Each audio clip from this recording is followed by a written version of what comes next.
Some people have seen where God has brought you from. They don't really understand it. They don't know your story. You don't know my story. You don't know the things. You don't know the things that. It is a blessing to be able to have my brother here with us today to share what God has done and what God is doing in your life. So, Pastor Oliver, if you don't mind, would you please fully introduce yourself to the world? Absolutely. I am Pastor Oliver, the assistant pastor of Kingdom Agenda Ministries located in Riverdale, Georgia. The senior pastor there is Apostle Keisha Otis. I am 28 years old, I have 4 children, and I'm married to the illustrious Robin Oliver. Okay. All right, okay. I actually see that you have a conference coming up soon. Yes, the My Truth movement, and it speaks of the truth that I live today. Okay. And the truth I've evolved to know. For many years, I lived my life in secret, not knowing how the world would receive who I was and where I was in that, in that present state. So I drew away from the world just to secretly live my life, and then eventually I evolved to a place of knowing God for myself and not based on what everybody else said He was or what He could do for your life, but what I truly knew Him to be for myself. And it evolved to this day to the My Truth movement. My Truth movement. Yes. Okay. And that's going to be when? It's going to be in October of this year. Okay. You live your life, you once lived your life in secret. Yes. What does that mean? I lived my life as a homosexual male. I was in a 4-year relationship with a guy, and I was still partially in ministry, but I refused to take a seat behind the sacred desk simply because of the fear I have for God and who He is. I went through a process of deliverance which brought me to today, where I am today. During that process, I drew away, really far away. A lot of people know me for me, just for being me, the way I dressed, the way I carried myself, and I backed away from everybody, and everybody wondered where I was, and it was simply me getting myself together. And then when I stepped back on, the church scene, or where everybody could see me again, I had pretty much gotten myself together, and I was engaged to be married to my wife. Okay. And that was back in 2012. So that was several years ago now, and life has really taken a tremendous change, because I was ordained a pastor back then, and I didn't really know much about what God had called me to do. I just knew that He had called me to do it. I knew that I had a work to do. I knew that I had a population that I had to reach. There was a remnant out there who needed to know, who needed to hear, who needed that voice of reason and change. And I hadn't met anybody who could push me to the place of remaining focused enough to get there. And meeting my wife, and it's crazy because we always say we're the amazing Kojastolic couple, because she's apostolic, I'm apostolic, and she's Kojic to her bone. Wow. So we come from 2 different backgrounds, but in meeting each other, we still knew that we served the same God. Okay. So that's led us to where we are today. Okay. So your whole message now is about freedom. It is. Okay, and so you live your life, you say, in secret for years. You said 4 years? 4 years, for several years. For several years. Okay, so when was the beginning of this secrecy? Back in high school, though you could outwardly tell, just because the physical traits were there, didn't really, dignify that was the life that I was living, because I have the genetic makeup and the outward appearance of my biological father, and he carries himself just as I do. But he's been married for several years, and I've never known it to be his struggle. You talking about tendency, feminine tendencies? Yes, femininity and the way he carries himself, walks, talks, dresses. Right. And most people, of course, stereotype that as being, homosexual traits. Right. Though that wasn't, that's not always necessarily the case. Exactly. Yes. through high school and college, that was just, it was a place of comfort and security. Through rejection, it pushed me there, and it became comfortable to me. To be in secret. To be in secret and to live that life. It was comfortable. It was a hiding place. It was a place of security. So, I mean, were you in secret to who? Because the people at school knew you were homosexual. Not necessarily. They assumed They that assumed I was, that you but were. I never gave them the notion to say, yes, that's really who he is, or Okay. that's really the lifestyle that he's living. Okay. After talks with my family, of course, they accepted it because I'm a part of the family, but Right. they tolerated it to a certain point, and because of that, I pulled away. But even with that, that was security for me. But in my heart, I knew what I wanted, and I knew who I had been called to be. What was security for you? Being in a relationship with another man. That was just a security blanket. Right. I guess the rejection through the years, and being different was one of the main things, because even to this day, I'm still not a part of the in crowd, and I'm still not one of the guys who can say, yeah, that's my homeboy. Right. I'm not that guy. Right. I do have amazing friends and brothers who I've grown amazing bonds with, but I'm not one of the homeboy types, and I guess I'm not a sports lover. Okay. Never have been, probably never will be, even though No sports? No sports. Not even bowling? I am a bowler. Okay, bowling is a sport. I love to bowl. Now I can't. Now I can bowl. I love to bowl. Okay, all right. I can do a little tennis too. Okay, that's sports. Not much, All right, but all a right. little bit. Not enough to say. No that I'm Venus. No Venus, no Serena. Okay, Definitely not. Okay. Definitely not. Right. But I guess through the years of me not being the sports guy, I dressed up going to school, probably kind of sort of how I'm dressed right now. And Okay. that's just who I was growing up. Right. I was just the different dresser. I didn't wear the everyday clothes that most people in high school wear. I was just different. Did you wear flashy clothes? I'm not gonna say flashy clothes, but I did dress up for school. I did. Okay. I did wear the shirt and tie and all of that stuff when everybody had on their polos and Right. True Religion and all of that Right. genre. Yeah. Okay. And how old are you again? I am 28. 28 I years turned old. 28 this year. Yes. So you graduated from high school. In 2005, I can't believe it's been 10 years, but it has. We're coming up on our 10-year class reunion in October, so yeah. Wow, you're such a baby. Wow. So, I wouldn't say I'm a baby. I have babies. yeah, well, it just depends on who's talking to you. Well, that's true. Yeah, That's true. because when I was talking to somebody the other day, and they asked me when I graduated from college, and I said in '98, and then she said, oh, that's the year I was born. I was like, okay, My wow. Lord. All right, so that's it. Well, I can't say that. Okay. Yeah. So, in high school, were you saved?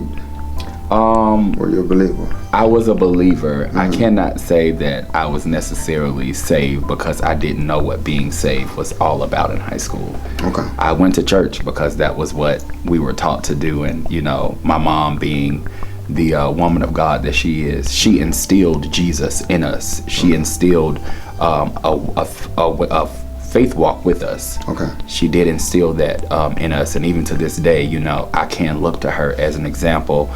But I didn't necessarily know what being saved was all about, I guess because I was too young to understand the in-depth process of being saved and having a relationship with God. I didn't know what it was all about, so I can't say, yeah, I was saved in high school.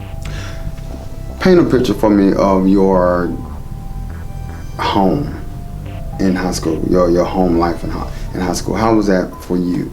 Home life in high school was amazing. And who was in there? My mom, my stepdad, Okay. and I have two sisters. Okay.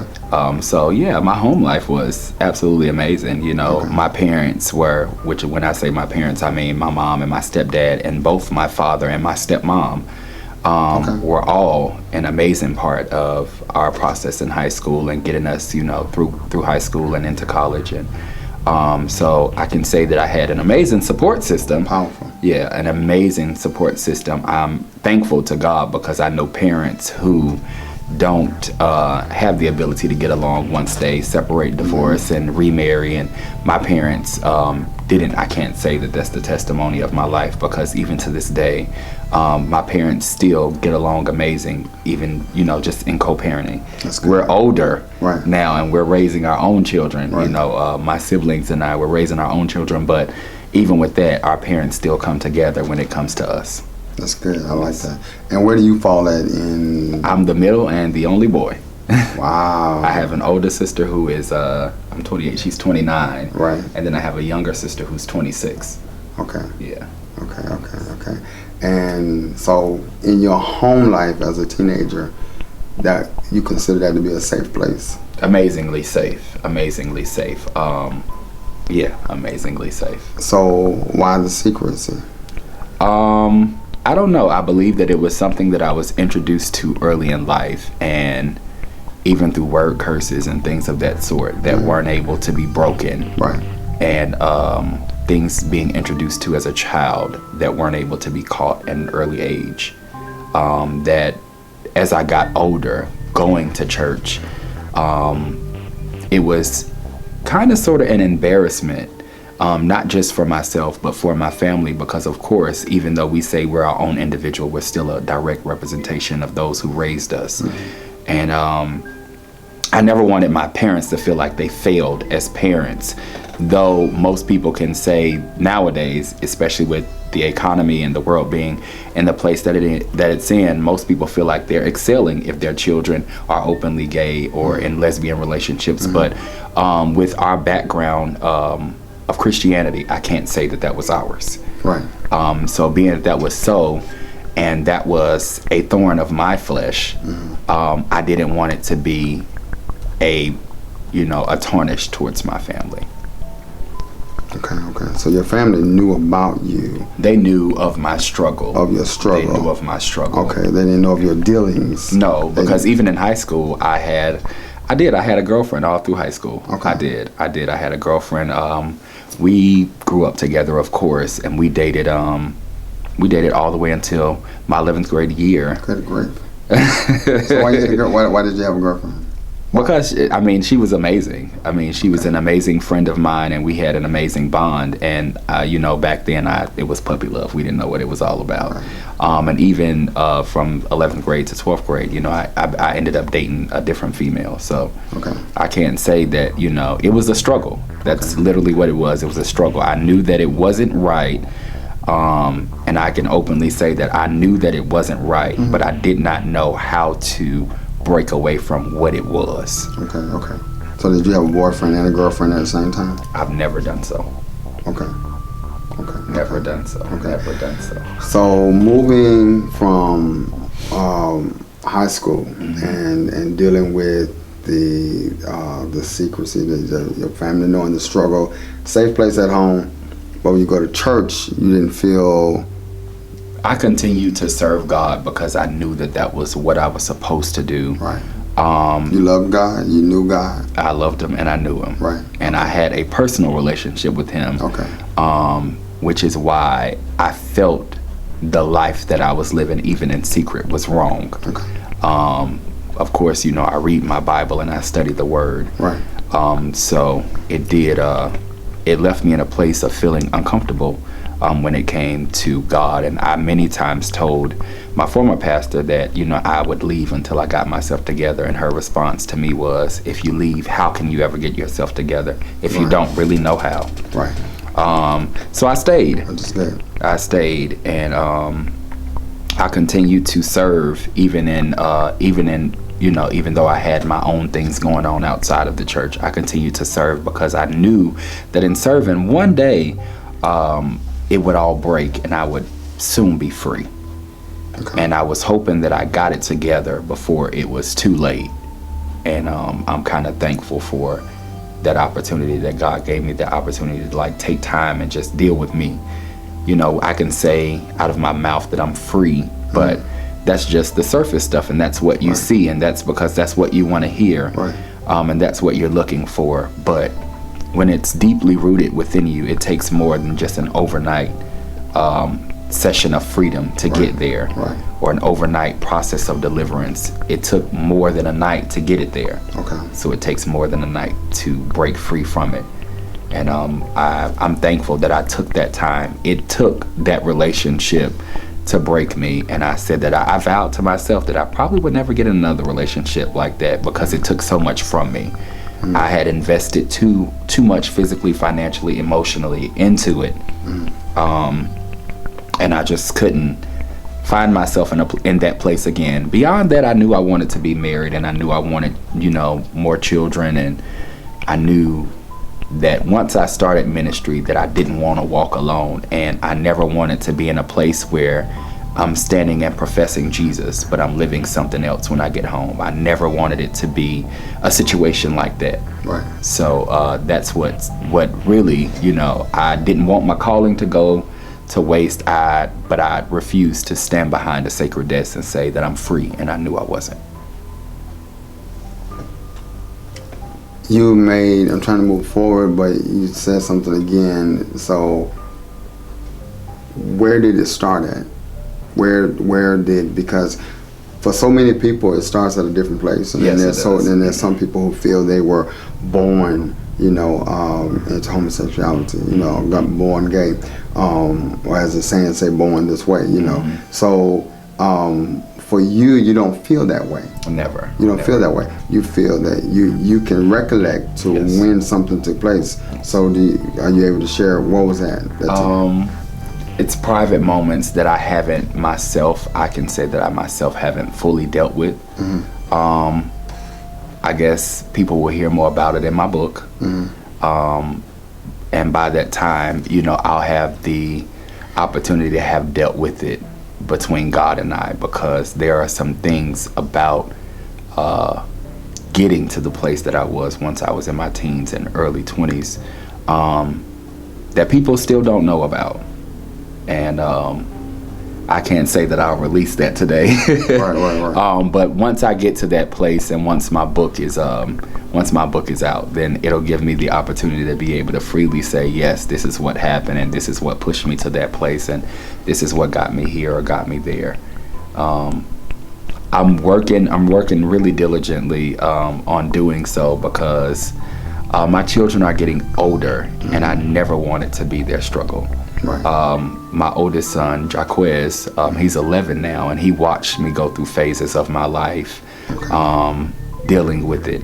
Right. And I never that was one reason why I took so closely to him, because I never wanted him to see it. And because he saw it, I never want him to feel like it's okay to be that, be that way and live that. So I have, as my parents did, I've instilled Jesus in who he is, and he loves God, and he loves church, and he constantly says, Dad, I love you, and I love the walk that you have with God, and I never want that to be tainted by things of my past that I haven't personally dealt with, that have been pushed into my future.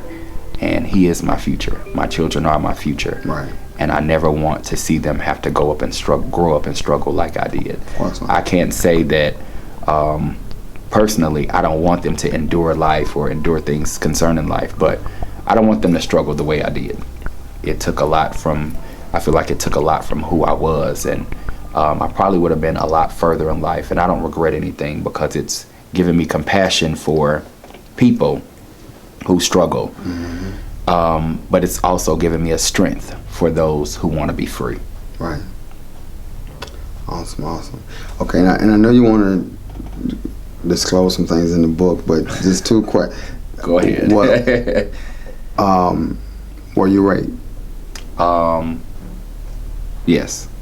Okay, and a lot of times people, thank you for sharing that. A lot of times people say that it's somebody close. A lot of times we're looking at strangers, and we're guarding ourselves against people that we don't know, and sometimes the predator is right there up close. Yeah. So was it someone who was trusted in the family? Close. They're not relatively close, but they're not too far away either. Okay. And you're still dealing with that. Where are you with that? Do you feel you're healed with that? Do you feel you're forgiven? You understand? Where are you with that? I believe I'm in a place now where I have forgiven. And I believe the reason why I've been so open to forgive is because maybe they didn't know what they were doing. Were they your same age?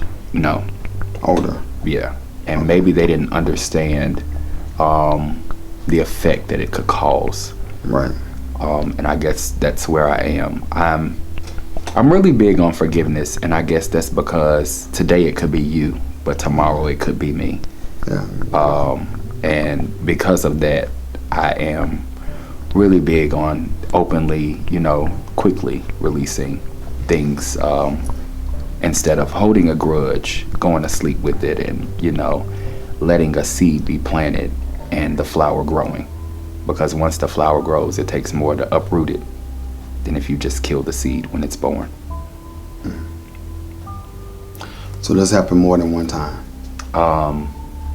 To my memory, because I was rather young, to my memory, I can only think back to one occasion, just one. So this person wasn't old enough to be a parent? No. Okay. Yeah. And so have you ever approached this person? You know what? I don't even know what they look like nowadays. Are you serious? Yeah. I have not seen them in You know years. their name? Yeah. Okay. I haven't seen them in years. I know they're siblings, but to this day I still have not seen them in years. Wow. I grew up in another portion of Georgia, in Toccoa, Georgia. If you know what Toccoa Falls is, it's closer to the South Carolina state line. I heard of it. Yeah, I grew up, Parts of Georgia. Yeah. Wow. I grew up in there for a little while, and then once we got older, then I was born here in Atlanta, but once we got older, we moved back to Atlanta. So I go and visit, of course, because I have family there, but I've never taken time to sit down and hold a conversation with that person. Do you think you would? I mean, being I the forgiving believe- person that you are. I believe that in this season it might be necessary, simply to get the full closure that I need to move forward in this next phase of my life. What if you're not able to get that the way you are hoping? I guess I simply have to do what I've done for these last years. I have to continue to pray that God will release the root. Growing up, it became a tree, and that tree became a forest. And I had to slowly cut the trees down myself because I didn't have help. I guess that's why I'm so open when people reach out to me. How did you do it? How are you doing it? Because I know it's hard. I know that you can do it, but I know it's hard. Right. And I guess that's why I've gained such a strength now, because I can come to you and ask you how to do it, but if you've never struggled with it and if you've never been there, you can't properly tell me. The only thing you can really tell me to do is pray. Right. But you can't tell me, you can't give me a one-on-one account on how you became free from that specific thing if that's never been your struggle. Right. So I guess that's why people do look up to me in that manner, because of the strides that I've taken to get to where I am today. Happy that I'm here, because there are many who don't know how to get free and want to be free. And if I have to be the one that's able to reach back and be a lending hand to those who need freedom, I'm willing. So what are some of those practical things you did other than just, well, we're going to lay hands on you and pray for you? I don't believe that. So what are some of the... I don't believe that laying hands is really what it takes. Okay, so what did it take for you?